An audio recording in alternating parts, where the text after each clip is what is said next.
Is that mariachi at a Padres game? Let me do some right now, okay? Look at this. Wait, they're over there somewhere. Right there. The level of anti-American at this game right now, I don't know what to say. I'm about to call him. I'm about to call Captain Orange because we can't have this. This is getting out of control now. This is getting out of control. Like, what is this? What's happening? Where are we? Where are we? Where are we? This is abhorrent behavior with layered bigotry from the hosts at Kaplan and crew in San Diego. And you're the Rockies to be like, hey, bitch, we coming to you. We know you ain't gonna do shit. The previous video came from these two, John Browner, top left, and Alex Padilla, top right. Their main defense? When Alex put out a video yesterday, and you guys, most of you guys, by the way, of Mexican heritage, I'm telling you, man, from Latina Lisa to Fat Tony to Supermercado, and the list goes on and on and on of people that are actually Mexican people. And now they're going in to defend us, and now they're being piled on. You know, I've said this earlier. Fat Tony, Louis Escobedo, Latina Lisa, Juliana, Supermercado, all of our great friends who happen to be of Mexican descent, who've had our backs in all of this. I'm really sorry you guys got dragged into this, because what I'm sorry about is to see Latina Lisa's post, Bernard Thompson, to see their post, and then to have people beating up on them and calling them names because they happen to be Mexican and they support the show because they got the joke. That's terrible, man. That's of our listeners. You know, Fat Tony says the best part of this video is seeing all the new listeners who've never been here for the show. Thanks for getting the numbers. That's from Fat Tony. By the way, his name is Tony Castro. He happens to be Mexican. Okay. Juliana Guidi says, hey, all you people who are here to cancel Browner, guess what all his babies' mamas are? White. Sit with that for a second. This is Juliana saying this. So listen, man, I'm just going to say, oh, you are, huh? And by the way, that's Miss Molly Salcido for those of you that need to know. Let's not do that. Let's not be like, look at my Mexican friends. Oh, look at my black friends. Look at my Jewish friends. Let's not. Oh, I have a Jewish friend. Let me ask him. Yeah, let's not be that shit. Let's not be those people. Yeah. Anyway, as Ash put it, and of course their response video is essentially, our Mexican friends got the joke over and over. Jesus fucking Christ, this show sucks. The tone deafness of it all really does say something. Because San Diego is where they decided to pull this stunt, where, per the census, Hispanic or Latino were listed as nearly 30% of the population in a town that has been crushed by the Trump administration. Yep, right here, you guys. ICE as well. They're here. La migra! La migra! Nazis! Nazis! You guys, I am live from National City in front of the Kingsmen Middle School, you guys, where ICE just kidnapped this family. The neighbor told me that there was a man and a woman and a possible child, you guys. The child is not 100% confirmed, but a couple was taken, you guys. I believe they were in their 30s or 40s, you guys. They were taken in front of the Kingsmen Middle School here in National City, you guys. If you recognize this vehicle, please share so that we can help the family. Not only is it being used essentially as a hub for deportation flights. So I started looking out my window and, just saw these commercial flights. And he did a little digging. Noticed that these flights were going to Mexico, Panama, even India. He looked up the private carrier and realized that it does a lot of work for immigration and customs enforcement. That's when Kennedy reached out to KPBS and asked us to confirm whether ICE was using MCAS Miramar for deportation flights, which we did by reaching out to Human Rights First, an immigrant rights nonprofit that tracks ICE flights across the country. The scale has just dramatically picked up in the past year. Savi Avri runs the organization's ICE Flight Monitor program. This has been a really important initiative in giving people access to data to understand the scale and the scope of what is going on and how it's affecting local communities. But also this. You guys, I am live outside of the Otay Mesa concentration camp here in San Diego, and we are trying to communicate with some of the detainees. We can hear them talking back to us, you guys. We're trying to get their identification number, which is called an A number. And with that number, we are able to possibly put money on their books, as well as identify them and put money for commissary and other needs that they might need while they're inside of there.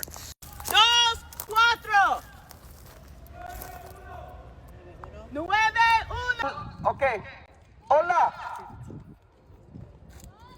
Hola. Dame tu número, por favor. To give one an idea of how treacherous the conditions are in those facilities. No, mira,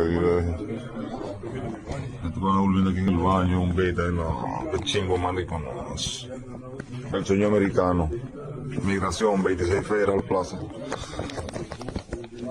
¿Cómo nos tienen de la situación como estamos nosotros, como perros acá?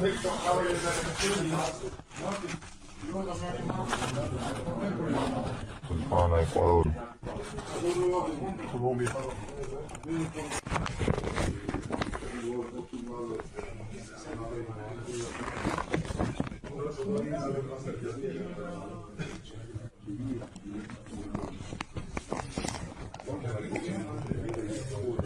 I was taken to the first detention center in chains. When I got there, I was like, where am I? It looks like a prison. They took us to the booking. We're asked to strip naked in front of each other. There were 30 of us in one cell, just like a line of bunks and then open showers and toilets. And you were supposed to use this toilet in front of 12, 14 other people. If I wanted to use the bathroom, I felt violated. What did we do to be treated this way? That is inhumane. I was treated like a criminal, like I killed somebody. And every single time I asked a question, it was, I'm not your case officer. I don't know. I'm just doing my job. They said, listen, I know every one of you will say, I left my kids at home with no one to take care of them. I don't care. You will say that you haven't eaten anything all day long. I don't care. You say that you're terrified, you are here unjustly. I don't care. It was super cold. Freezing.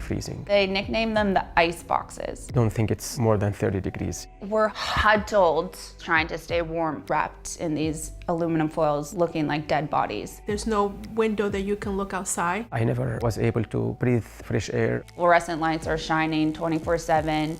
I couldn't sleep.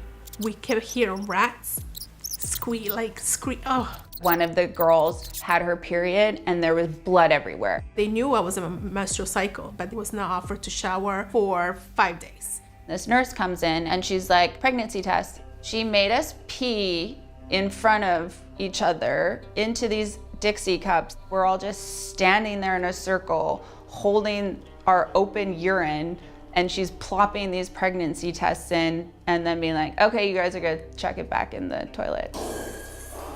The food was horrible. It was disgusting. I ended up getting very sick. I lost a lot of my weight, 20 pounds. My body was really starting to shut down. I felt like, oh my goodness, am I gonna die here? My experience at the Butler County Jail was more traumatizing than my detention in Egypt. The New York Times spoke with 3 people who outlined the inhumane conditions they faced. This sort of nondescript building in Mesa, Arizona is an ICE prison. Prisoners packed into cells, quote, like sardines.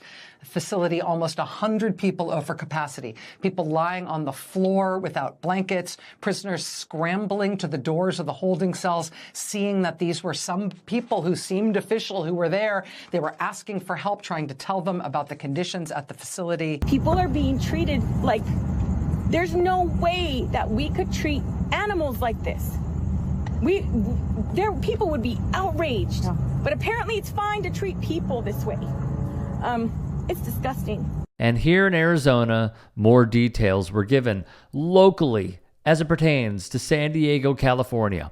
ICE has not left. They're arresting, say, delivery drivers at the gates of Camp Pendleton, a military base, per attorney Brian McGoldrick. At ICE facilities, lawmakers have been denied entry, and there's likely a reason why. One writer, whose name is David Myers, for the Times of San Diego, put it like this: when credible allegations of sexual assault or rape arise inside a contracted ICE detention facility operating in this country, why is the San Diego County Sheriff's Office not stepping forward to conduct an independent criminal investigation? He would continue with his piece. In every other comparable setting, airports, hospitals, schools, or any publicly contracted service, serious criminal allegations are investigated by law enforcement, not by the entity accused of wrongdoing.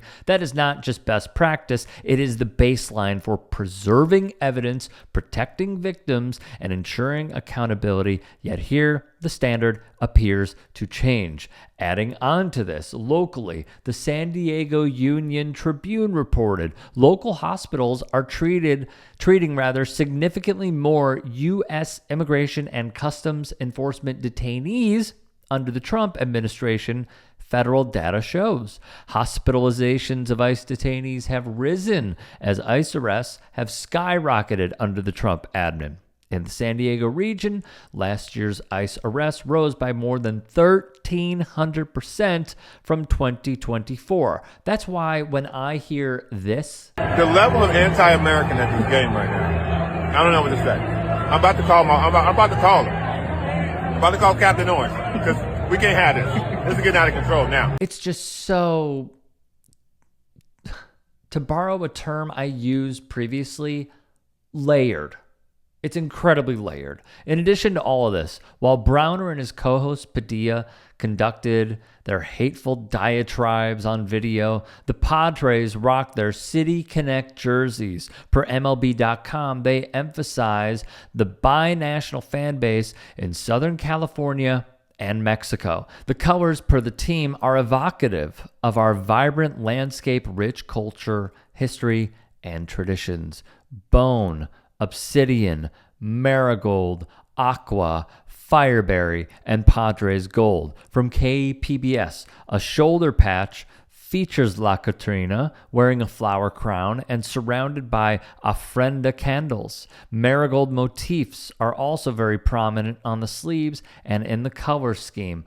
One fan, whose name is Juan Miguel Higuera from Tijuana, supports the Padres. He would tell the Times of San Diego, "It feels like a genuine tribute, not just something decorative or promotional. Not every team acknowledges its fans' culture this way, and that makes me feel represented."